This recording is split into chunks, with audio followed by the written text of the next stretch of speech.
Hiya, and welcome back to Soulcreek, the game that teaches us that,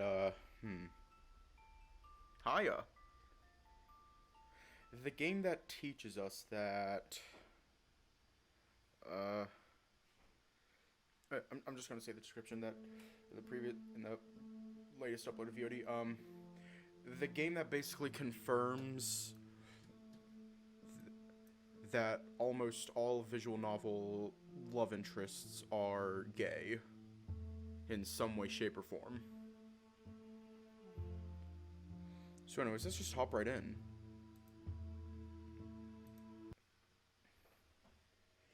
As we ambled back down the steep terrain, Logan walks beside Aeyon to support this stunty mole's steps, despite Aeon's protests. Sawed off, dog. I can walk on my own bloody 2 feet. I can. The hound ignores him and stays close, as stubborn as ever. I guess I didn't really expect the Automonks to help straight away. Loken certainly warned as much, but at least our next steps are clear. Loken, what does Rhinestone Dish do? Even the Automonks do not know this. There's some old structures they ask Black Runners to check, but never interfere with. What could have turned it on? I do not know. I have never been inside. Could it be demons? No. He doesn't elaborate. Alex, you're the last Zephyr. Yeah? You know the purpose of the Rhinestone Dish? You're asking me? Hound, nobody knows these things. I only know what they're called because I grew up with the Automonks. Loken grumbles, falling silent as we walk. Bite, do you know anything about these satellite dishes? They could have just been simple radio stations. It's unbelievable that they'd still be functional after all this time, let alone capable of switching themselves on. You must have some kind of power supply. I bet I could find out more if I could do some scans, but you'll have to take me there. I think if I see for myself I might remember something. Loken's brow dips, and he nods in understanding. We will take Aeyon home. I will put these fish in the preservers. We will then return home to prepare and leave immediately. We will not talk while we walk back to the village. I must concentrate. On what? I must meditate. I must determine our path through the Black Zone. You know them off by heart? Oh, yes. He knows every crack and crevice, this hound. Quite remarkable. I see the paths I have taken as a pattern. They take many shapes in my mind. Shapes? To remember. Don't worry, boy. You do your meditations. We'll talk quietly. Loken uses a method of Loci? That's impressive. What's that? Going by what he said, it sounds like he's using spatial mnemonics to give himself picture-perfect memory recall. Our hound has a very special brain. Still an asshole, though. Loci. Yeah, Loci. It takes us a couple of hours to return. The weather remains calm, and as the early morning trickles by, it starts getting warmer. Having adjusted to the cold, I'm actually starting to feel quite stuffy from all this walking. I tug my hoodie off over my head. My tunic rides up with it, my bare belly getting exposed to the cold. It's refreshing. When I've readjusted my top, Loken is looking back at me curiously in mid-stroll. It's the first time he's acknowledged anyone since he started planning our route to the Black Zone. What? You have no fur. I laugh. I'm fine, just felt a bit stuffy. You are not cold? The breeze feels nice. You are getting used to the climate. Finished with your planning, boy? Yes. Alex, I have selected a route. We will use it to attune your vigor. What if you're wrong about me? He cocks his head in confusion. I'm not a black runner. What if I don't have vigor, or wit, or any of it? Alex, you will be okay. You'll watch my back in there, right? Yes, but at times you must also be left alone. I gape at him in horror. What? Don't... Your vigor must keep you afloat without me. I will not be far. You will be okay. I can't... Alex, trust me. I do trust him. I just don't trust the Black Zones.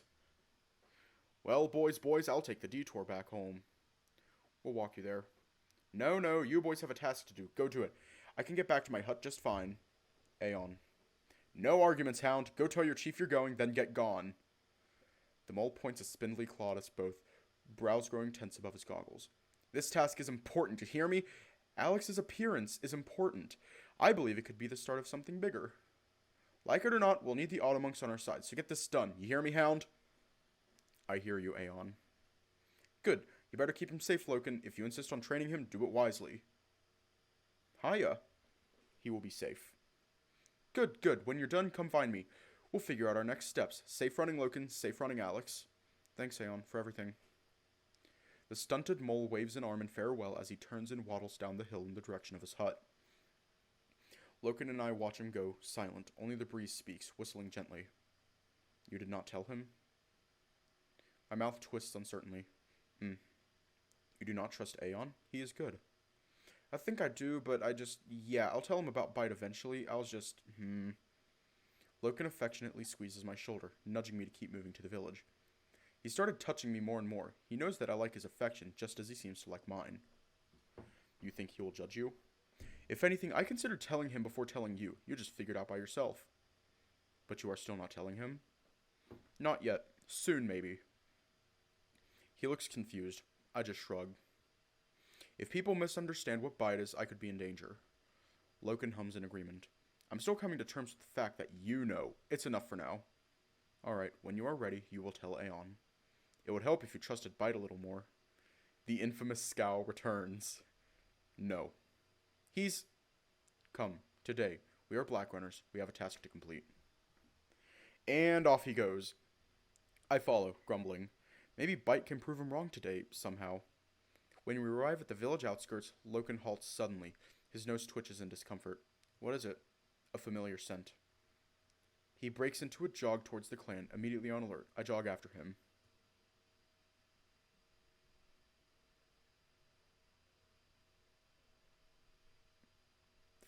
Fuck. Just fuck. I think whatchamacallit, the orgy is here. At the outskirts of the village farms, I join his side and take in an unusual sight. Half a dozen carriages have been parked, each laden with exotic supplies. There are barrels of drink, boxes of outlandish foods, and crates containing all manner of pleasant smells and eccentric substances. Loken growls beside me. The indulgence will take place tonight. Oh, so they are early! He huffs. Does that mean we'll miss it if we go to the rhinestone dish? Yes. So, we're not going? Dravonia wants us to... No, we are still going. We will explain our absence to the chief. Come. Loken and I stop by the freezers on our way through the farms to store the fish he caught that morning. I notice several dozen tents erected by the farms. Men of all shapes and sizes are meandering about in conversation with each other. It's the first time I've ever seen so many males together at one time. It's jarring for me, and must be even stranger for most of the tribeswomen. They clearly take good care of themselves, too. The guys are pretty hot. I spot one of them, a hefty leopard with a staggeringly attractive form, wave at Loken in greeting. The husky returns it, though stiffly. Then the man's eyes land on me and his brow tightens in confusion. I look away. The familiar intrusion of bewildered stares makes me uncomfortable. They don't know what I am.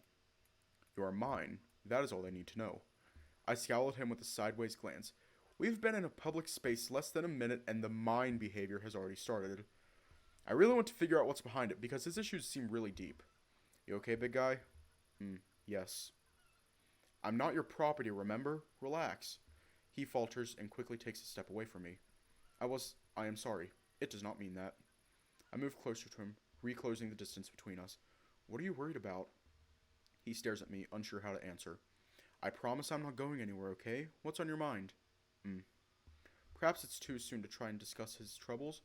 He doesn't really seem to know how to process them. Assurances from me don't seem to make any difference either. He's already proven that. It's like throwing a stone in an ocean. I decided to try something different. You know what? I actually appreciate it right now. The way people look at me freaks me out. You're uneasy? A little. Could you, walk closer to me so people see I'm with you? You're meaning this? Yep, I mean it. His tail starts to sway gently. Okay.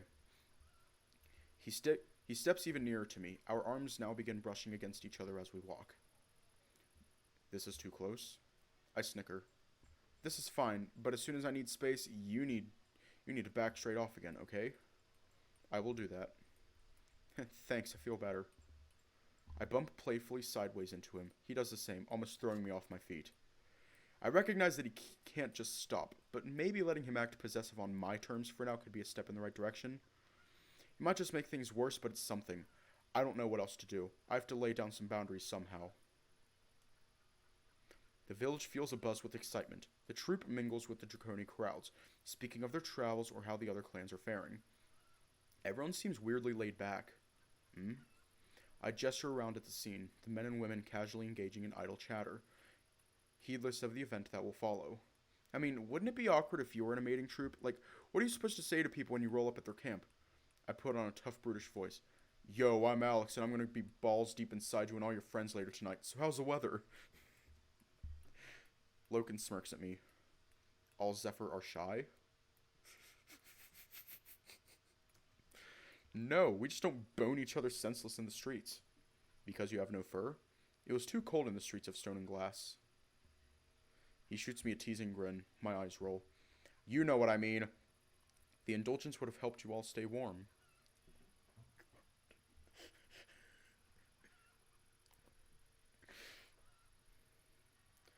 Hiding my amused grin, I step sideways and bump into him playfully.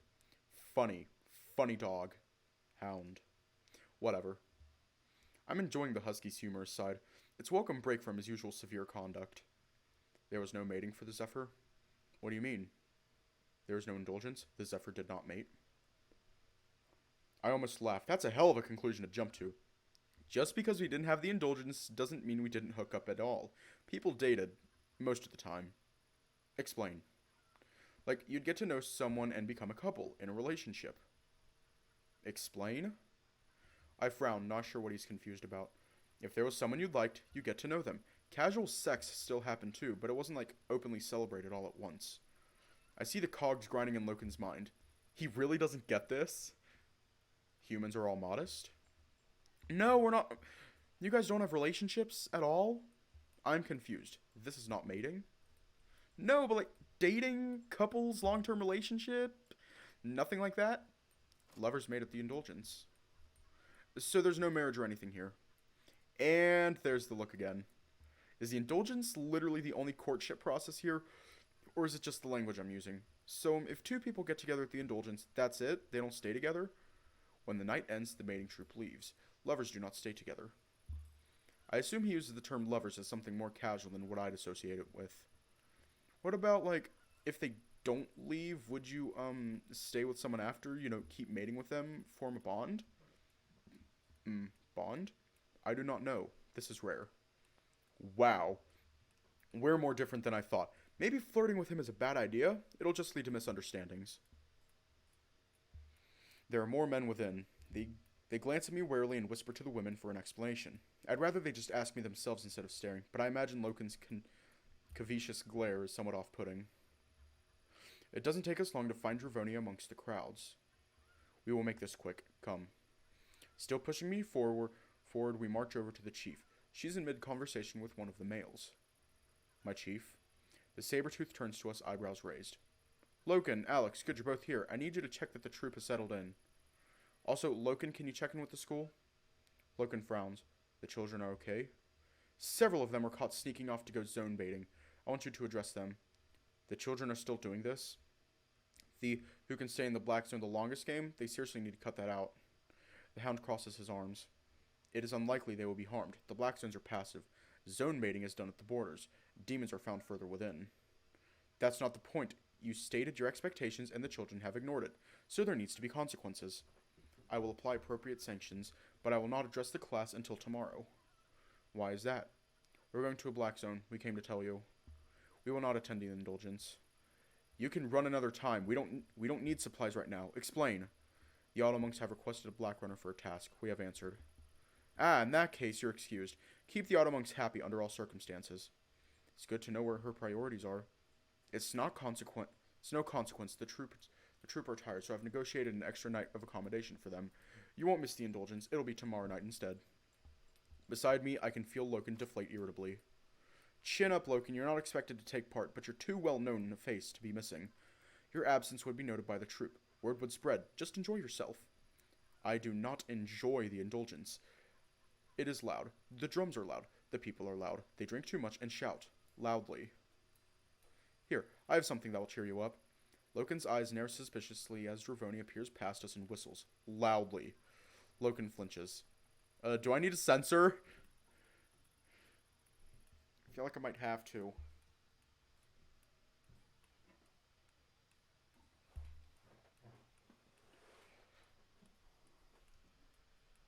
Hey, look who just turned up.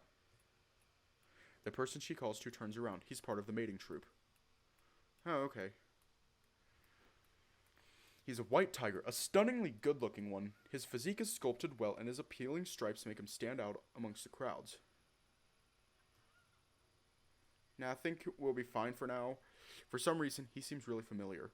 He waves at Loken with a grin. He even spares me a charming smile. It's a welcome contrast from the disgusting stares. At my side, I feel Loken's jaw drop. His tail flutters and his ears perk straight up. Aeyon? Wait, what? This is the guy he... Wow. Loken, look at you. 5 years it's been? My fellow, you look great. Aeyon approaches us with outstretched arms. Like everyone else, he makes me feel like I'm surrounded by giants. You are here? Yep, good to see you. Aeyon claps. Aeyon claps Loken on the shoulder happily. The husky just stares in shock. I did not realize you... He turns to his chief, snout wrinkled in agitation. You did not inform me it was Aeon's troop that was coming. The chief laughs, clearly enjoying Loken's flustered reaction. You've been busy for the last few days. I thought I'd leave it as a surprise. I can't quite tell if it's a pleasant surprise or not. Loken seems really intense. I'm pretty surprised myself. My eyes flicker between Loken and Aeyon. Try as I might, I can't stop myself picturing the two of them together. Those two monochrome beefcakes going at each other like... Right then. Aeyon looks down at me. He smiles warmly. This must be Alex. Dravoni told me you've taken an unusual acolyte. As though he's suddenly remembered that I'm there, Loken jolts in horror. His arm shoots down in front of me, making me flinch. He is my... The hound cuts himself off. Aeyon grins. Ah, yours. Been replaced, have I? Loken tenses right up. This is easily the most flustered I've ever seen him. To my utter amazement, he actually nudges me away from him. My eyes boggle. What the hell has gotten into him? That is not... He is my acolyte. That is what it means. Do you want to introduce me to your acolyte? Which one? This is beautiful.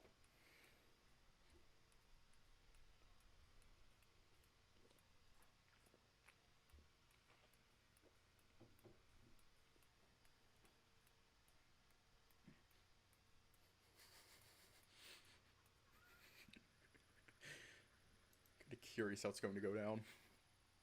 I look up at Loken, giving him a soft nod of permission. Loken folds his arms, indignant. He is Alex. There's an awkward pause when he doesn't elaborate. He is small. Aeyon smiles sweetly at Loken. He sure is, friend. My eyes narrow irritably. Aeyon winces apologetically. Nah, no offense intended, Alex. It's just as likely that you're normal size, and we're just big. A pleasure to meet you, Alex. I feel humbled, speaking to the last Zephyr. I'm not sure how to take that. He's very charming, that's for sure, but it's odd being treated like this. It's nothing, really. I don't remember anything about the Zephyr. I'm just a normal guy. I see. It must be overwhelming to... Stop. We're abruptly cut off by Loken's sudden interjection. He opens his muzzle to speak, but the words seem to get stuck. I'm sorry, continue. We all frown at him, perplexed by his behavior. Alex, walk with me, would you? I think Loken and Aeyon need some time to... No. Alex, we are leaving. Chief, I am leaving. Aeyon, I am leaving. All three of us stare at the flustered husky. Orion's unexpected appearance has him totally perturbed. But why? Feels like Dravoni knows they have a thing. She doesn't seem to mind it. Alright then, safe running, Loken. Good luck, Alex. Stick close to your mentor and you'll be fine. Thanks, I will. Oh, Alex, is your first run? I'm thrown off by his friendly interest in me. Yeah, first time in a black zone at least. Wow, well, good luck, my friend. I won't dare ask for details, but we'll drink to your safe return. Loken, before you go. I step back a little as Aeyon leans into Loken's shoulder and whispers something to him. I can't quite make out what they're saying. Loken stiffly whispers something back, then steps away before Aeyon can reply. I really want to know what they said. Alex, move, now. Before I can wave Dravonia or Orion goodbye, Loken is hurrying me away from the village square. Wait. Now, go. I try to look back, but he just pushes me further along. With a sigh, I resign myself to his odd behavior and let him ferry me away. Once we're back to the troops' camp, I look at him with a bemused frown. What was that about? We do not have time. What? Yes, we do. What's wrong? We must return to the lodge to prepare. I pout with frustration as he stalks off. We can walk and talk then. I thought Orion was your friend? He is a friend. So what? Alex, enough of your questions. My heart seizes in shock. I shrink from him, flinching away from his sudden show of aggression. He has never snapped at me like this. Several nearby villagers have stopped what they're doing and are looking our way awkwardly, startled by Loken's voice. My face must show my hurt surprise, because Loken immediately looks guilty. Instead of apologizing, he doubles down and just gestures impatiently for me to follow him. He was doing well until Orion showed up. What the hell is going on with him now? Annoyed, I follow him back to his home. We're silent until we get back to the lodge. Only then does Loken speak. I am sorry. I narrow my eyes at him. I have upset you. You're clearly worked up about something. You will judge me. I am not telling you. I feel like I'm turning into this hound's therapist. Which one?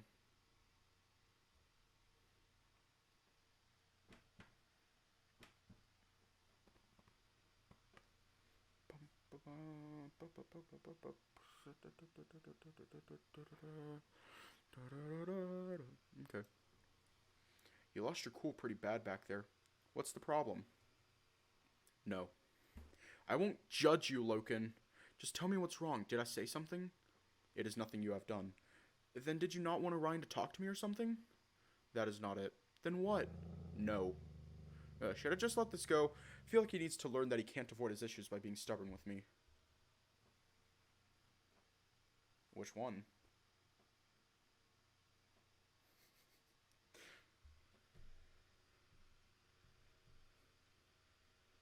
Just keep asking. Like, really? Okay. I get that he needs practice regulating his emotions, but I don't deserve to be yelled at. Time to take a leaf out of his book and act like a stubborn hound. No. I fold my arms and snarl, pulling the same bullheaded scowl he always gives me. He flinches, taken aback. Loken, you can't treat me like that. I'm not leaving until you tell me what your problem is. Alex.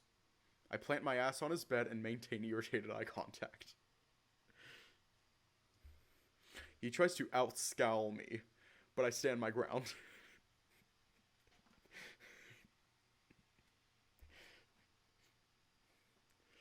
Just, like, turn your head, give him some very disapproving side-eye, just make it burn. Alex, we are leaving. No. I narrow my eyes at him. He narrows them back. The standoff lasts a good minute. Eventually, his guilt gets the better of him. I'm trying to not upset you. Then tell me what's wrong. You said you wanted to get better at talking, so talk. You will judge me. I won't. His arms fold. There's a long pause. Very long. Loken, this act-like thing isn't going to work if you won't talk to me. You are modest. What? I did not want you to see me with him. You would judge me. You are a Zephyr. So? They're all dead.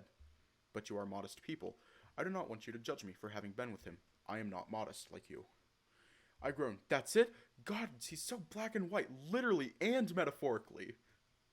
Composing myself, I get to my feet and walk over to him. Since we're much more used to touching each other, I gently rub his arm and show I'm not mad. His tail starts swaying happily. I'm learning to read his mood by studying it. Look, Loken, you've got the wrong idea. I'm not like that, I promise. I don't care who you've been with. You do not care who I fuck? Wow. I'm momentarily stunned. It's the first time I think I've heard him cuss. Let alone that word as a verb. It was so direct. No, I don't. Humans like to sleep around with each other too. We just don't have public orgies. But you are modest. You do not like being undressed. Zephyr do not enjoy mating. We do, Loken. We like sex, and it's not like, Look, things were just different, okay? There was no indulgence, and I'm just shy about being nude in front of people. That's all. You're overthinking this. I'm not uncomfortable, just not used to how open you guys are. I thought you'd be happy to see Orion. I am, but... There are things that have changed. What things? His face softens. I blink at him. He looks off to the side nervously. Alex. Yeah? You are small. I guess I am. I wonder what that really means. I'm only scratching the surface of his issues. The closer we get, the more I'm learning about him. Beneath it all, I know that he's truly compassionate and selfless. The people who know him well all see it. I think that's the real reason I like him. Loken turns his muzzle away from me suddenly and grumbles. We have wasted time. We must leave or we will lose the light. Okay. Loken moves across to the opposite side of the lodge, pulling the lid off a wicker basket and tugging his black running outfit from inside. Should I change into something else? The husky shakes his head as he unbuckles the straps around his chest. No, your clothes are suitable. He reaches behind him and unhooks a small button just above his butt, which loops over the base of his tail, allowing his baggy leggings to drop. I look away, my face flushing. He's not wearing his loincloth beneath. I almost catch sight of his junk. Sorry, I'll look away. Okay. Loken is quiet as he gets changed behind me. I hear his outfit shuffling as he pulls it on. I just fold my arms, trying to avoid the images that are popping into my head. I'm remembering our moment earlier, feeling him against my back, feeling him press into me with his... You do not wish to look? What? No, why? I'm not looking. It does not bother me. I keep my back to him, making a futile attempt to keep my thoughts pure. Embrace the ways of the great TJ. Remain the pure, good Christian boy. After a minute of hearing him shuffling about with his outfit, I hear his heavy footsteps pad up behind me. I am ready. We must leave. I turn back around. Sure enough, he's pulled his black running outfit on and has hauled a satchel over his shoulder. Should I take the bow? No, you have not practiced enough. Where are we going? North. Is it far? No. As informative as ever, Loken moves towards me and guides me with his arm, rather uncharitably, towards the exit. When the door closes behind us, I untie my hoodie from my waist and tug it back on. We will be back before dawn tomorrow. It's going to be a long night. Your wound is okay?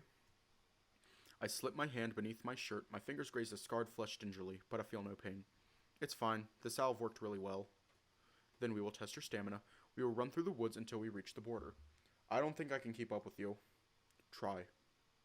I grimace and he gives me an encouraging smile. Hold your breath. Focus on your vigor. Before I can spit another excuse at him, he whirls around and starts to jog down the valley. Next second, he's broken into a run. When I see how quickly he can move, I gawp. There's no way I'll keep up with him. Loken's every stride is more like a leaping bound. He's down the valley and rushing towards the distant forest in seconds. With a sigh, I run after him. He pauses at the edge of the tree line to wait for me. This is the first real physical exertion I've put myself through since waking up in Alayla. I'm quite surprised by how easy it feels. Free from the burdens of breathing, my running is definitely more fluid than I expected. I catch up with Loken quickly. I almost stumble into him trying to stop myself.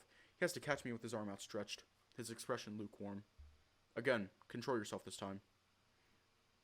I scowl at him, but he just turns around and starts running again, this time into the forest. Once again, I follow his path. Loken continued to run ahead of me and pause at small intervals through the woods, turning around to judge my speed and balance. Things have gotten trickier as the forest got thicker. I had to be more aware of where to place my foot in order to keep up with him. His running seems more like parkour than anything else. Not once did he show any sign of fatigue. I, meanwhile, was starting to feel the burn. He didn't let up. For another half an hour we ran, until the forest broke into a large clearing and the mountains were no longer obscured. We will stop for a moment. Okay, I'm okay. Loken scowls at me. Hey, I kept up with you, didn't I? Don't give me that look. Stop panting. For you, it is waste. I know, but it's like an instinct. When I'm exhausted, I can't stop. He's been especially harsh with his judgment. I'm frankly amazed I was able to keep pace with him at all. Loken unbuckles his satchel and pulls out a leather flask, tugging the lid off with a pop and taking a mighty swig, then holds it out for me. He's not even slightly out of breath. We just ran flat out for half an hour. Having a husky's stamina must be nice. How often do you run? The hound crosses his arms, head cocking as he considers the question. Once every week, but sometimes less and sometimes more. Drink. I take a swig from his water flask, then hand it back to him. I'm not really thirsty, but my throat is quite dry. It is strange. What? You drink, yet you do not eat. I shrug. I don't drink as much as humans normally do. I've stopped questioning it. You have tried eating food? I shake my head, handing the flask back to him. Bite says my body can't actually digest anything since it doesn't need to. His gaze goes sideways to the thick woodlands that coat the mountains around us like fur. Just ahead of us is a rickety fence. It's been slapped together with various scraps of old wood. I frown. Who put the fence up? I did. It was necessary. The borders are invisible without them. Border? This is the... My eyes flick back to the fence, and then the dense forest beyond. Everything past the fence is a black zone? Yes. The mountains and woodlands seem so benign. I don't know what I was expecting. I exhale, and the forest breathes back. Curious and apprehensive, I approach the fence and lay my hand upon it. The wood is old and frayed, weathered by decay and exposure. Splinters bend against my skin as my fingers flex around the post. It's just the wind. Nothing. My eyes meet the forest beyond, like the sailor peering from the deck of his ship to see nothing. Just the ocean at midnight, infinitely wide, infinitely deep, and infinitely black. Below me, unseen, there's something huge, bigger than the ocean, groaning, invisible. I squint but see nothing. No demons, no horrors, it's just a forest. The jaws of the land close around me as I stare. I shiver. I'm not going in there. I take a step back, then feel Loken's paw squeeze my shoulder. Alex, it is not real. I clench my jaw, shutting my eyes for a moment to ground myself. Does everyone feel this way? He shakes his head. The arrogant do not. Come, do not fall behind. Disturbingly casual, Loken steps over the fence. He takes 4 large steps into the black zone, then turns back to me. I haven't moved. Alex, now. I still don't move. He holds his paw out for me. Alex, trust me. I still don't move. Behind Loken, my eyes are fixed on the vacuous black zone. Loken, I don't belong here. There is nothing. Your vigor will protect you. I don't have any vigor. With a sympathetic sigh, Loken steps back to the fence and stands opposite it, looking down at me and blocking my side of the land. I look up at him. This is your path, Alex. I shut my eyes, nostrils flaring as I draw in a deep, focusing breath. I swing my leg over the fence and hop over into the black zone. Nothing happens. Good. Now we will run. He turns around and breaks into a jog. Nothing happens. I've already come this far, so I start following him. Nothing happens. We get closer to the forest. Nothing happens. The jaw of the land opens wider. Nothing happens. And side by side, Loken and I are swallowed by the black. What? Loken. The air hisses, disturbed by my whisper. Loken, wait! I tread lightly along the crooked, frail path as though afraid it'll crack beneath my feet. The trees flex their talons at me, angered by every step I take. Ferocious, invisible eyes tear into my flesh. This place wants me to die.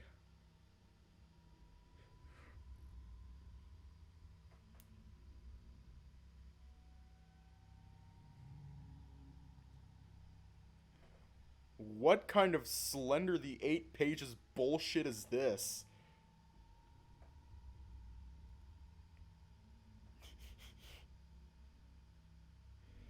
It's like psychological horror, but oh my god.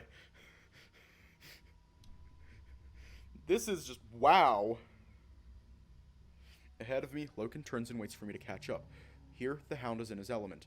This is his domain, and he's indomitable. He's a black runner. I'm just a stumbling child holding him back. Do not fall behind. Shuffling up to him, I try to hide at his side, but he pushes me away. We've been jogging through the black zone for what feels like an hour. In that small time, I've come to see it for what it is. A desolate wasteland of malice. There's something here. It is clear. Is it informed? Or demons? We should go back. He clasps my shoulder with his paw, and I look at him with terrified, alarmed eyes. The usual warmth that comes from his touch is gone. This place is parched of any comfort. Okay, I'm gonna do something stupid real quick because this is a scary section. I am bad at horror, but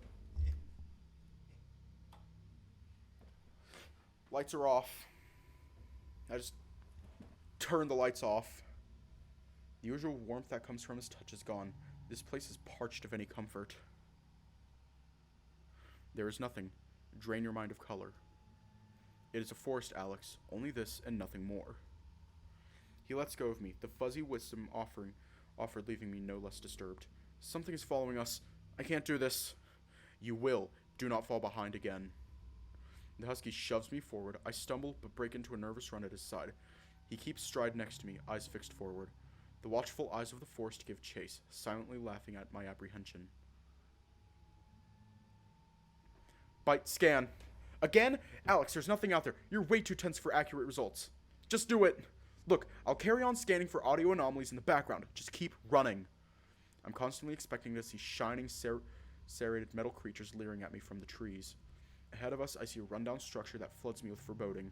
Loken slows down, his ears twitching. You see the building ahead of us? I see it.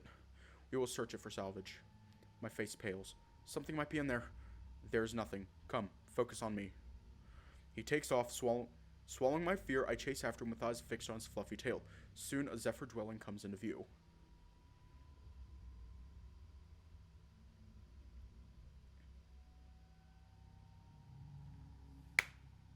And nothing can go wrong. The house's neglected corpse crystallizes before me. At first, I feel nothing, just a yearning desperation to hide from it. But then a creeping realization momentarily distracts me from my fear. This is the first sign of my civilization that I've seen. What is this place? I do not know. Come. I frown. Chunks of the structure are missing or torn off. Like it's been pecked clean by carrion. Hollow windows stare coldly at me. Who lived here? A happy family? A happy human family? Where are they now? When the cascade began, did they stay behind or leave their home to rot? Never to return? Loken fearlessly approaches the building and hops through one of the windows. I vault in after him.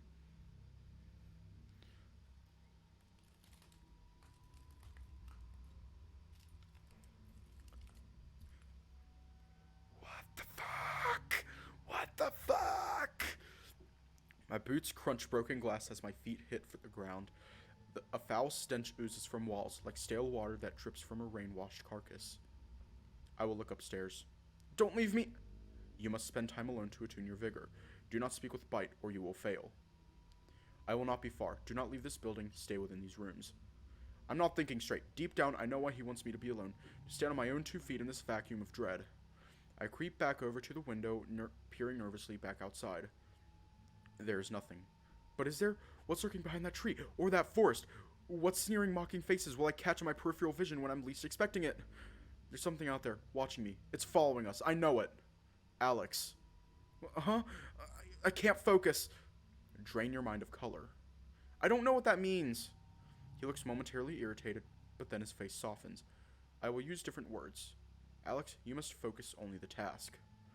But we're nowhere near the rhinestone dish. No, that is the whole task.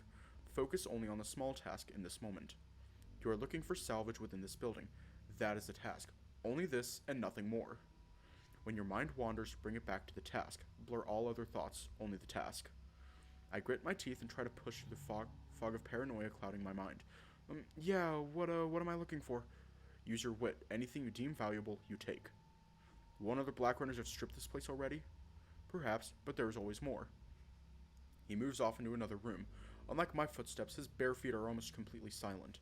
Now I'm alone. The walls of the house shield me from the glare of the black zone, but unseen danger could still be lurking anywhere. Focus on the small task in this moment. I start moving around the room. I think it may have been a bedroom at some point. The wooden drawers and cabinets have collapsed into heaps of rotting material, totally unusable. My eyes hover over a wardrobe. I briefly consider opening it, but the prospect of finding something within puts me off. The next room I check is no better. A central table lies collapsed, shattered by some great weight. On the opposite doorway, I spot 3 jagged marks about chest height, where something has clawed at the rotting wood. Unnerved, I move over and run my hand over the markings, the damp scars moistening my fingertips. What kind of creature did this? I spot something on a nearby shelf that distracts me. It's a music box.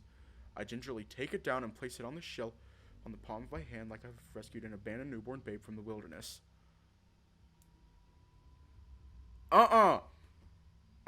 No. You put that fucking Pennywise the Dancing Clown Babadook Native American ritual thing bullshit back where you found it. You better put that fucking music box back. You better put it back. It's small, no bigger than a tiny matchbox. With trembling fingers, I want... Do not fucking wind it.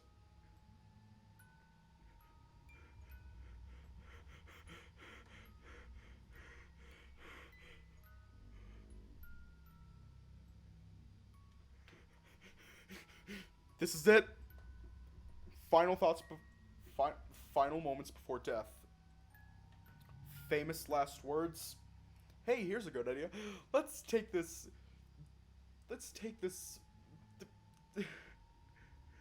It was, yes, it was. It was good knowing you all. It was good.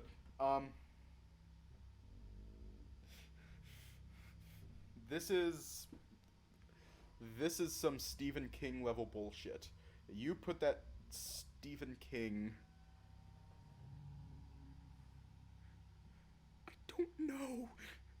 I don't know. It's amazing to hear that it still works. Mesmerized, my thoughts drift back to the owners of this place. This little box belonged to someone many years ago. I've also noticed that.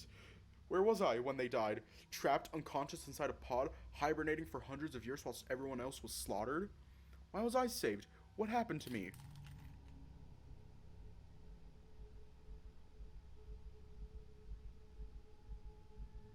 Nope. I am turning the lights back on. I'm done. I'm turning the lights on.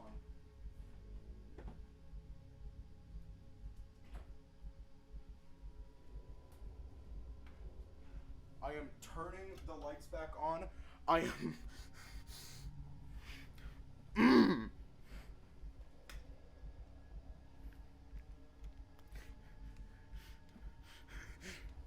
Beautiful, excellent free... Hiya, welcome to the chat. Beautiful, excellent sound design. Absolutely beautiful. Fucking terrifying. I hear something.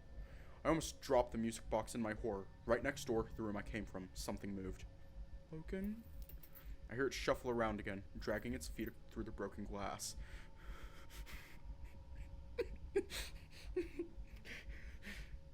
Maybe it's only here to dance. Everybody dance now. Bum, bum, bum, bum, bum, bum, bum, bum, bum, bum. No, earlier, Logan's footsteps were silent. It's not him.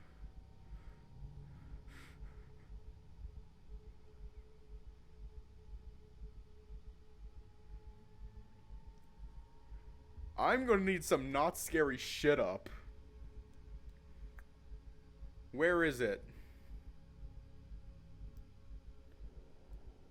Where is it? You know what? Fuck, we're just gonna leave it. Let's go. I wait, my heart beating fearfully in my chest, but nothing happens. A petrifying dread freezes me in place.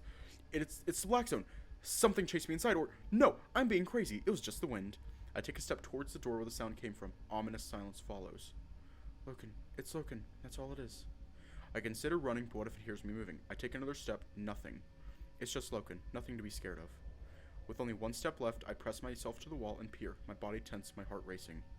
It's just Logan. But what if it's not? With my teeth clenched, I turn around and peer around the doorframe slowly.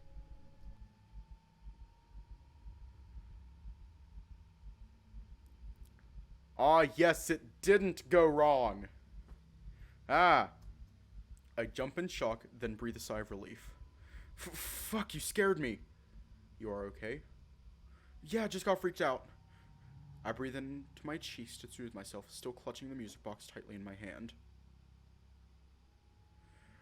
Okay, so remember this. It's lore. Okay. You have found salvage? I did, or, well, not really. It's nothing. Swallowing my fear, I step over to him and hold up the music box. Our chief would not be interested in this. I could trade it for something, though. Yes, take it. I did not find any salvage. We will carry on. I look down at the music box in my hand, rubbing my thumb affectionately over it. I feel sad. This thing is all that's left of the humans who once lived here. They were real and happy. When I die, that's really it. We're all gone. It's only just starting to hit me now. All that's left of us is junk. It's fucking stupid. It's an injustice. Whoever lived here, they didn't deserve to be forgotten. My fist tightens angrily around the music box. I can't let this place drown me, like it drowned everyone else. Focus on the task, this and nothing more. The fear is still there, but alongside it there's a yearning to see more. Let's go. Loken smiles. I think he understands. With a follow-me jerk of his head, he moves back across the room and vaults outside again. Exhaling, I pocket the music box and follow. Wordlessly, we return to our steady running pace. The mocking, watchful land pursues us with its leering gaze again. Silently, with tunnel vision focus, I stay at the hound's side and keep pace with him. I'm trying to ignore the pervasive aura of the black zone and focus solely on following him. The forest breaks. We run out into more open ground. A range of crooked mountains ahead. Stop. Loken's order startles me so much I almost trip. I flail my arms madly to keep myself from toppling forwards. What is it? What's out there? Oh my god, thank you for the follow!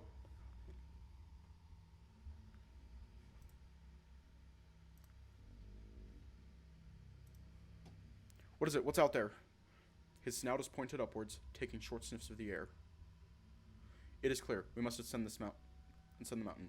Then we reach an old Zephyr village, the rhinestone dishes within. My head whips anxiously around me as he speaks. I'm still expecting a lurking horde to pounce from the shadows and eviscerate me. You must keep pace with me. This is now the task. Go. He's off, breaking into a controlled run ahead of me. I desperately try to stay by his side, lurching forward and sprinting until I'm back beside him.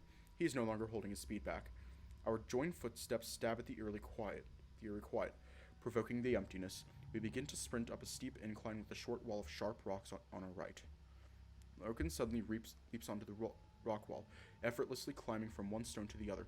He ascends the entire thing with 3 bounds of his mighty stride, whirling around to stare down at me expectantly. Seriously? He's really trying to push me to my limit.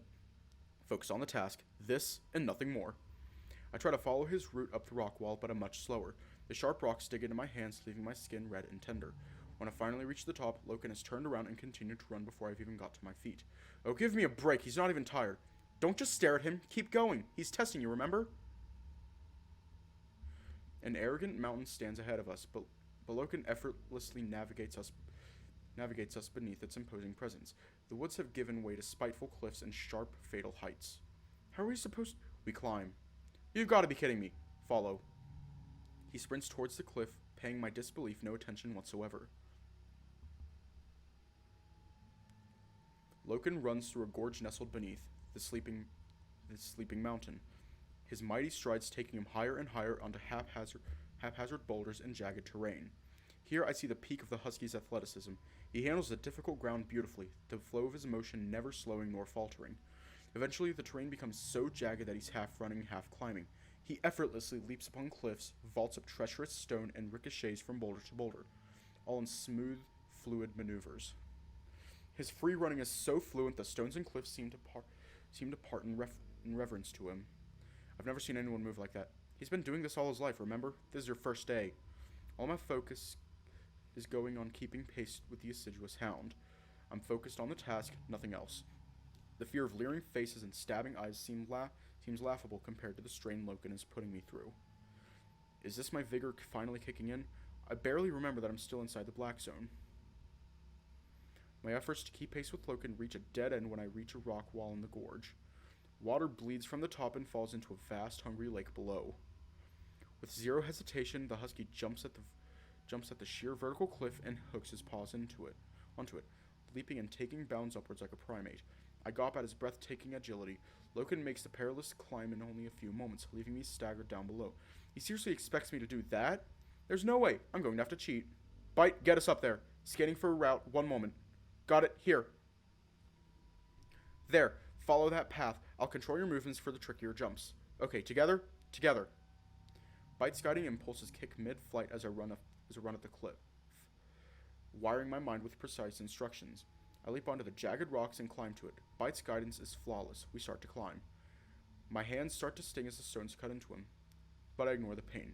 Bite keeps my arms and legs moving correctly, whilst I keep my eyes fixed on the route upwards.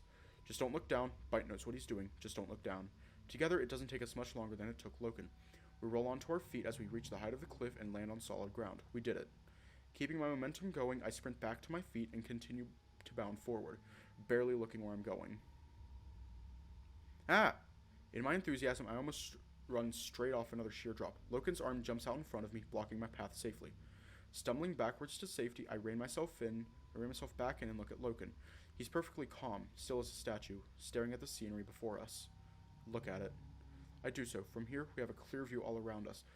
The mountainous land is unobscured, and the full extent of the foreboding landscape is revealed to me. It's no less leering and menacing than before, but a sense of focused tranquility washes over me. The crippling dread is not gone. I'm still wary, but not paralyzed with fear. It's a nice view. Focus on this, and nothing more. Beside me, the hound's tail starts to sway. You are learning. I look out at the vast mountains of Ilela. Even in the black zone, it's beautiful. There aren't any lashing jaws, no prying eyes, no grasping talons. Just the wind, the cold, the sky, and ourselves. I focus on that. There's nothing here to be afraid of right now. Your vigor is strong. I feel better. I can think clearly. What happened? Is my vigor attuned now? It is, and it is not. Even as black runners, we must be cautious. The darkness is broad. We may still become lost to it.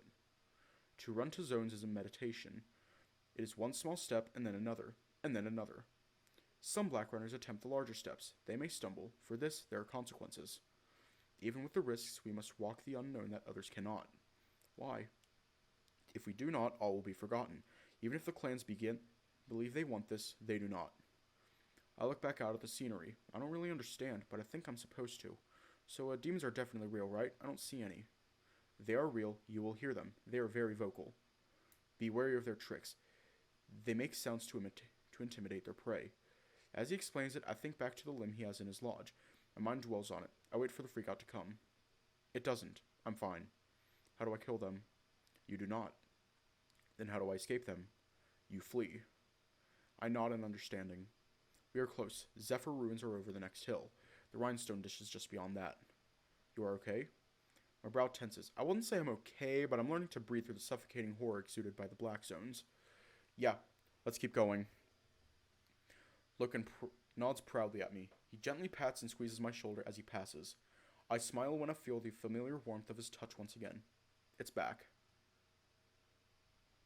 I'm just curious. Well, what kind of I feel like the MC is also curious about this. What kind of Chernobyl level bullshit happened here? How many demons have you seen? Loken hums thoughtfully under his breath as we stroll next to each other. Few. I do not look behind me when I run. I wince. Alex, explain your knowledge of them. Huh? Your knowledge. You are the last Zephyr. Right, but what do you want me to explain? You say they are constructs of these A&I intellects? Oh, that. Yeah, artificial intelligence, just AI for short. And honestly, I thought so at first, but now, I don't know. Explain. An AI is a set of instructions that can solve problems.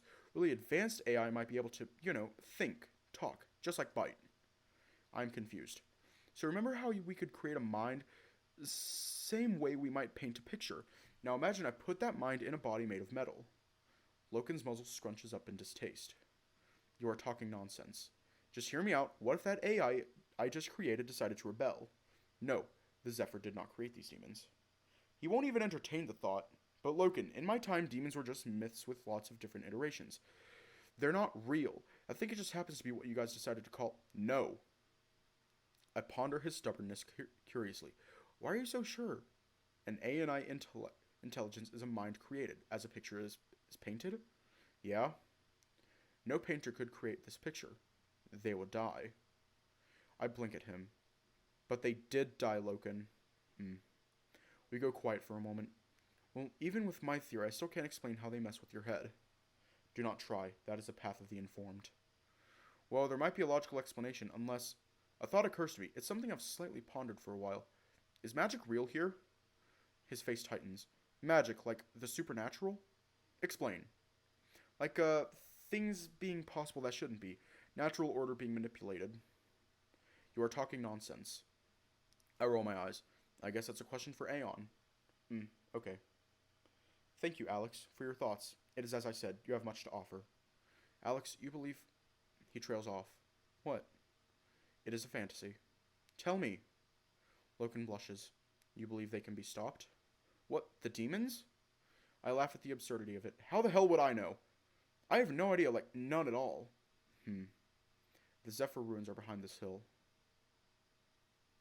What? My face falls at the sight before me. Loken catches my sudden distress and frowns. You are okay? Seeing a single broken down home in the woods was one thing, but an entire town? The extent of the cascade is laid out before me. The destructions have been strangled by nature and desecrated beyond all recognition. There's a dry stench of decaying concrete and crumbling metal. There's nothing here. It's a tomb. Worse than I could have imagined. We're dead, all of us, extinct. You are not okay. Loken steps over and squeezes my shoulder again to comfort me. No one can even tell me how it happened.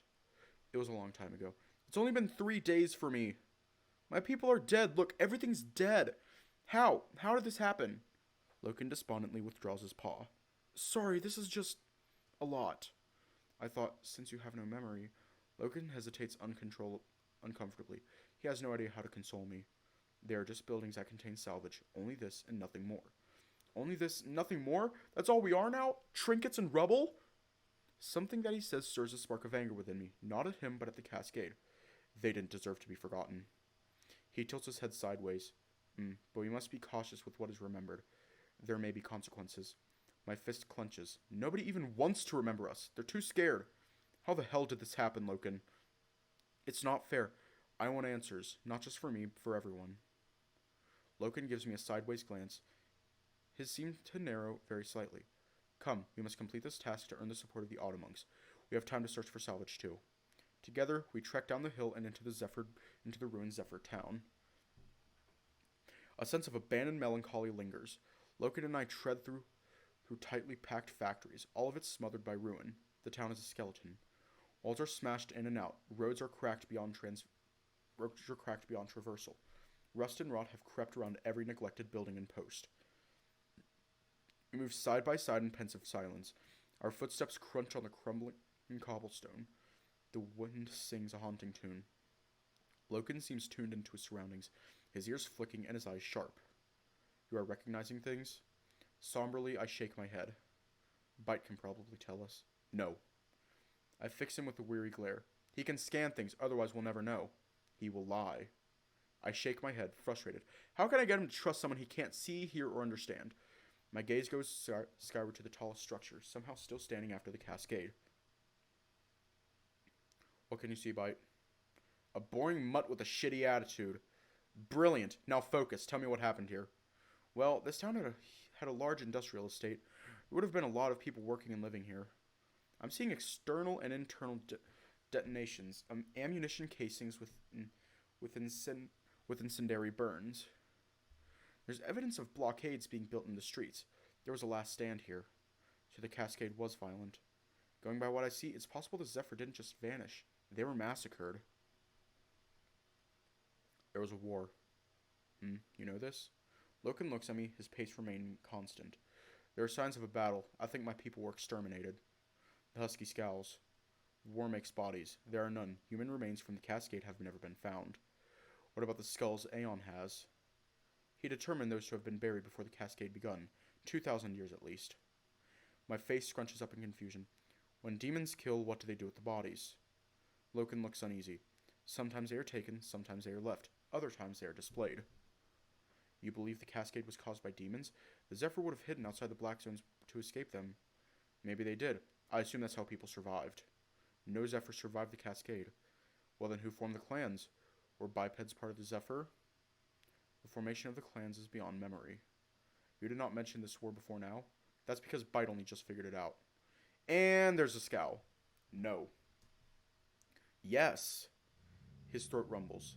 Do not dig too deep, Alex. There are consequences. Before I can answer, he gestures for me to follow with a flick of his head and increases pace. You need to find a way to make him trust me. Give him time, he'll come around. I exhale, irritated, and follow the abrasive hound. After a while, Loken gestures to a nearby warehouse. The giant metal sliding doors are bent and collapsed. Half of the brick wall has caved inwards, and the structure is overgrown with vegetation. We have time to search for salvage. We will try in here. What are you expecting us to find? These buildings sometimes have good steel. Our workers can smelt it down to make weapons and tools. Look for large cables. They sometimes contain copper. It is valuable. Come. We march to the warehouse, side by side, and pull the mangled metal door open together. And we're going to leave off here tonight.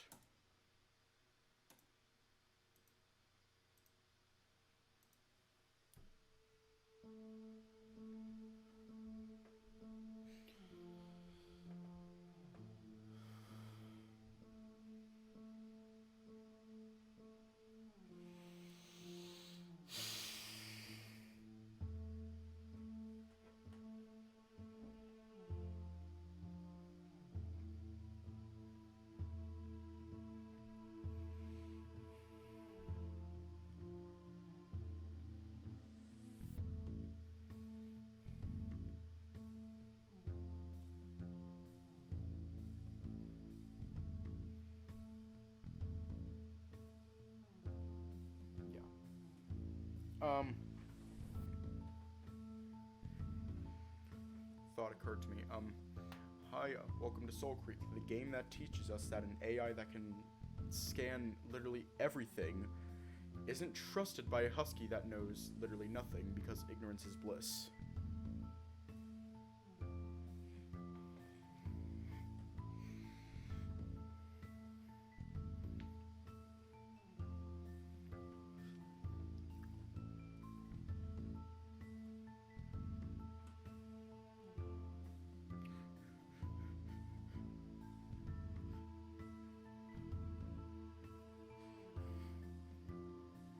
What made him think this was a good idea?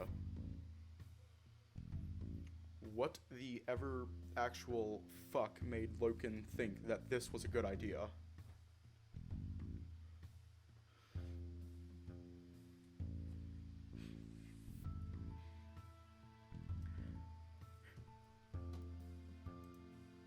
Anyways, not a whole lot else can be said, so stay safe, have a good night, and I will see you all tomorrow.